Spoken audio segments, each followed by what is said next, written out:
বাংলাদেশের প্রথম প্রধানমন্ত্রী, বাংলার তাজ, তাজউদ্দিন আহমেদ, তার বীরত্বগাথা বলে শেষ করা যাবে না।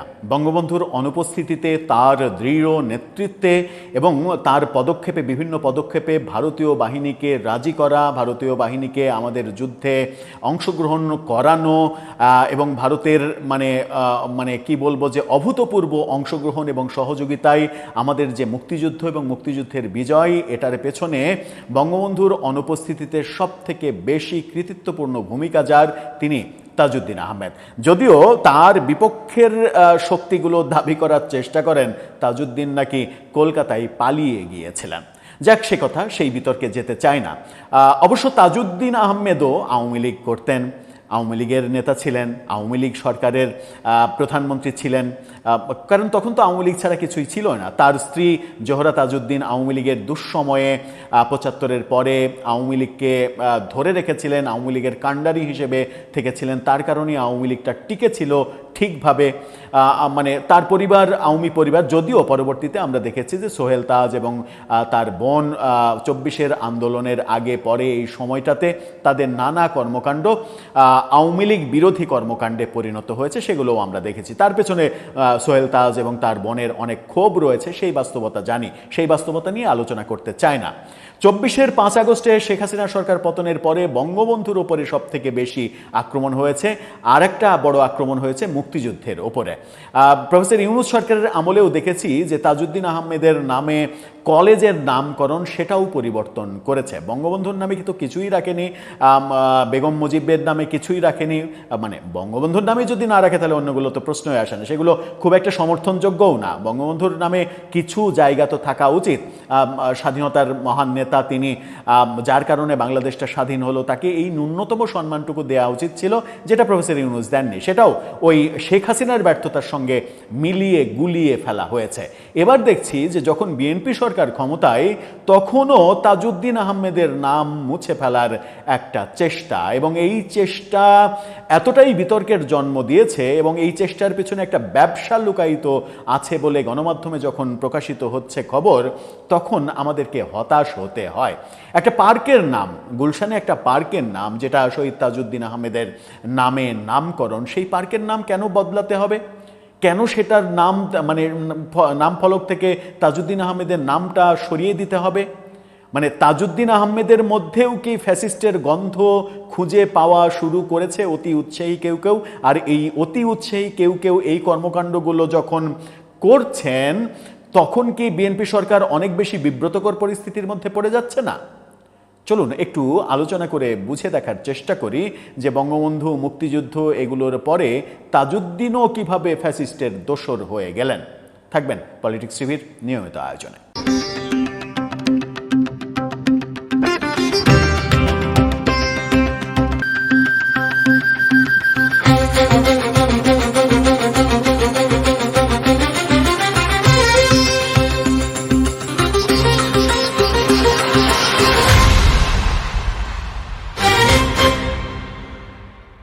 দর্শক, বলছিলাম বাংলার প্রথম প্রধানমন্ত্রী, বাংলাদেশের প্রথম প্রধানমন্ত্রী, বাংলার বললে ব্যাপারটা আবার মানে ব্যাকরণগত ভুল হয়। তাজউদ্দিন আহমেদ, তার নাম ফলক সরিয়ে দেওয়া হয়েছে, একটা পার্কের নামকরণ বাতিল করা হয়েছে। এই দুঃখজনক ঘটনাও বাংলাদেশে দেখতে হচ্ছে। কোথায় ঘটেছে? বিডি নিউজ 24-এর এই শিরোনামটা দেখে নিন। সেখানে বলা হচ্ছে, তাজউদ্দিন পার্কের নাম পরিবর্তন ধৃষ্টতাপূর্ণ ও মুক্তিযুদ্ধের অবজ্ঞা, 23 নাগরিকের বিবৃতি। মানে এই ঘটনা ঘটানো হয়েছে এবং 23 জন বিশিষ্ট নাগরিক বাংলাদেশের, তারা বিবৃতিও দিয়েছেন। সর্বজন শ্রদ্ধেয় একজন নেতার নাম মুছে ফেলার এমন এখতিয়ার রাজুক বা অন্য কোনো সরকারি সংস্থার নেই বলেও দাবি করা হয়েছে। রাজুক এই কাজটা করেছে। এখন প্রশ্ন হচ্ছে, রাজুকে কাকে বসানো হয়েছে?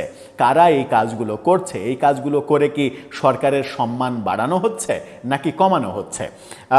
এখানে যেটা বলছে, রাজধানীর গুলশানে শহীদ তাজউদ্দিন আহমেদ স্মৃতি পার্কের নাম পরিবর্তনের ঘটনায় ক্ষোভ প্রকাশ করেছেন 23 জন বিশিষ্ট নাগরিক। ওই ঘটনার প্রতিবাদ ও নিন্দা জানিয়ে সংবাদ মাধ্যমে বিবৃতি দিয়ে আগের নাম বহাল ও সবার জন্য পার্ক উন্মুক্ত করে দেওয়ার দাবিও তারা তুলেছেন। বিবৃতিতে বলা হয়, মুক্তিযুদ্ধকালীন প্রধানমন্ত্রীর স্মৃতি সংরক্ষণে 2020 সালে গুলশানের এই পার্কটির নাম দেওয়া হয়েছিল শহীদ তাজউদ্দিন আহমেদ স্মৃতি পার্ক। কিন্তু সম্প্রতি গণমাধ্যমের খবরে বলা হয় রাজুক প্রচলিত আইন ও নাগরিক অধিকার উপেক্ষা করে এর নাম পরিবর্তন করে গুলশান সেন্ট্রাল পার্ক ও ক্রীড়া কমপ্লেক্স রেখেছে। একই সঙ্গে সম্পূর্ণ অনৈতিকভাবে পার্কটির ব্যবস্থাপনার দায়িত্ব দেয়া হয়েছে গুলশান ইউথ ক্লাবকে, যে ক্লাব নিয়ে বিতর্ক রয়েছে। এর আগে এই পার্ক নিয়ে যে ক্লাবকে নিয়ে বিতর্ক, এবং এই পার্ক নিয়ে এই ক্লাব আগে ব্যবসা করেছে, নানা ধরনের অনৈতিক ব্যবসা করেছে, সেরকম প্রসঙ্গও এসেছে। সর্বজন শ্রদ্ধেয় একজন নেতার নাম মুছে ফেলার এমন এখতিয়ার রাজুক বা অন্য কোনো সংস্থার নেই বলে দাবি করা হয়েছে। আমরা তাদের এই উদ্যোগকে চরম ধৃষ্টতাপূর্ণ এবং মুক্তিযুদ্ধের প্রতি অবজ্ঞারী বহিঃপ্রকাশ বলে মনে করি। এর তীব্র নিন্দা এবং ধিক্কার জানায়। Association for land reform and development ALRD এর নির্বাহী পরিচালক শামসুল হুদার স্বাক্ষরিত বিবৃতিতে গুলশান ইউথ ক্লাবের কার্যক্রম নিয়েও প্রশ্ন তোলা হয়েছে। সেখানে বলা হয়, মূলত একটি অলাভজনক সামাজিক সংগঠন হিসেবে আত্মপ্রকাশ করলেও 2013 সালে তারা অর্থাৎ গুলশান ইউথ ক্লাব ওই পার্কে বাণিজ্যিক উদ্দেশ্যে অবৈধভাবে কিছু স্থাপনা নির্মাণ করেছিল। ওই বছরের এপ্রিলে রাজুক মাঠ থেকে অবৈধ স্থাপনা উচ্ছেদের নির্দেশ দিয়েছিল। গুলশান ক্লাব সেটা নিয়ে উচ্চ আদালতে গিয়েছিল। উচ্চ আদালত হয়ে অনেক দিন থাকার পরে অবশেষে সেই স্থাপনাগুলো তারা ভাঙতে বাধ্য হয়েছিল। এই যে অবৈধ বিজনেস করা, সেটার দোষে অভিযুক্ত যে ক্লাব, সেই ক্লাবকে এটার দায়িত্ব দেয়া হয়েছে। মেটিকুলাস ব্যাপার। বিবৃতিতে বর্তমানে সেই একই দখলদার ইউথ ক্লাবের অবৈধ স্থাপনাকে বৈধতা দেওয়ার উদ্দেশ্য প্রণোদিত এবং ন্যাক্কারজনক চেষ্টার অংশ হিসেবে পার্কটির নাম পরিবর্তন করে পুনরায় রক্ষণাবেক্ষণের দায়িত্ব তাদেরই দেয়া হয়েছে। এটার নিন্দা জানিয়েছেন নাগরিকরা, এবং এই নিন্দা যারা জানিয়েছেন তাদের মধ্যে মজার ব্যাপার হচ্ছে যে জুলাই আন্দোলনে শেখ হাসিনা সরকারের বিপক্ষে যারা ছিলেন তারাও এই নিন্দা যারা জানিয়েছেন তাদের তালিকাতে রয়েছেন। মিশ্র সদস্য রয়েছেন এখানে, যেমন রয়েছেন সুলতানা কামাল, সুফিয়া কামালের মেয়ে, বিশিষ্ট মানবাধিকার কর্মী, রয়েছেন খুশি কবির, টিআইবির পরিচালক ইফতেখারুজ্জামান, আবু সাইদ খান জ্যেষ্ঠ সাংবাদিক, অ্যাডভোকেট জেডাই খান পান্না তিনি রয়েছেন, অ্যাডভোকেট সারা হোসেন কামাল হোসেনের মেয়ে তিনি রয়েছেন, LGRD নির্বাহী পরিচালক শামসুল হুদা, আলোকচিত্রী শহীদুল আলম। এই শহীদুল আলম অত্যন্ত অ্যাক্টিভিস্ট ছিলেন শেখ হাসিনা সরকারের বিরুদ্ধে, এবং শেখ হাসিনা সরকার থাকার সময়ও তার বিভিন্ন কর্মকাণ্ড আমরা দেখেছি।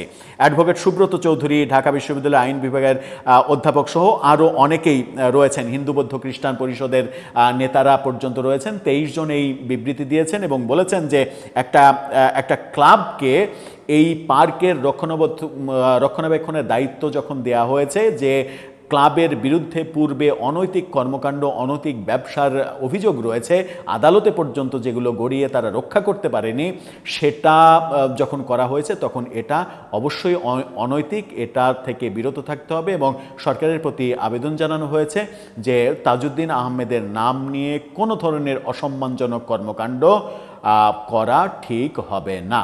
এখন দেখার বিষয় যে এই সম্মানিত নাগরিকরা তাদের বিবৃতি দেবেন, এটাই স্বাভাবিক, কিন্তু সরকার তো কখনো কখনো চলে তার পছন্দের মানুষদের অভিমতের মাধ্যমে।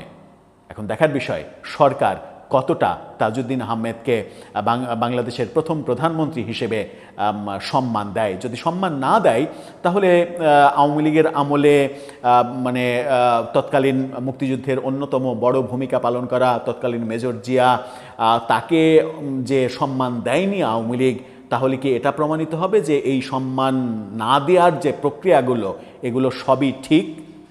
দর্শক, আপনার মতামত জানিয়ে লিখতে পারেন আমাদের কমেন্ট বক্সে।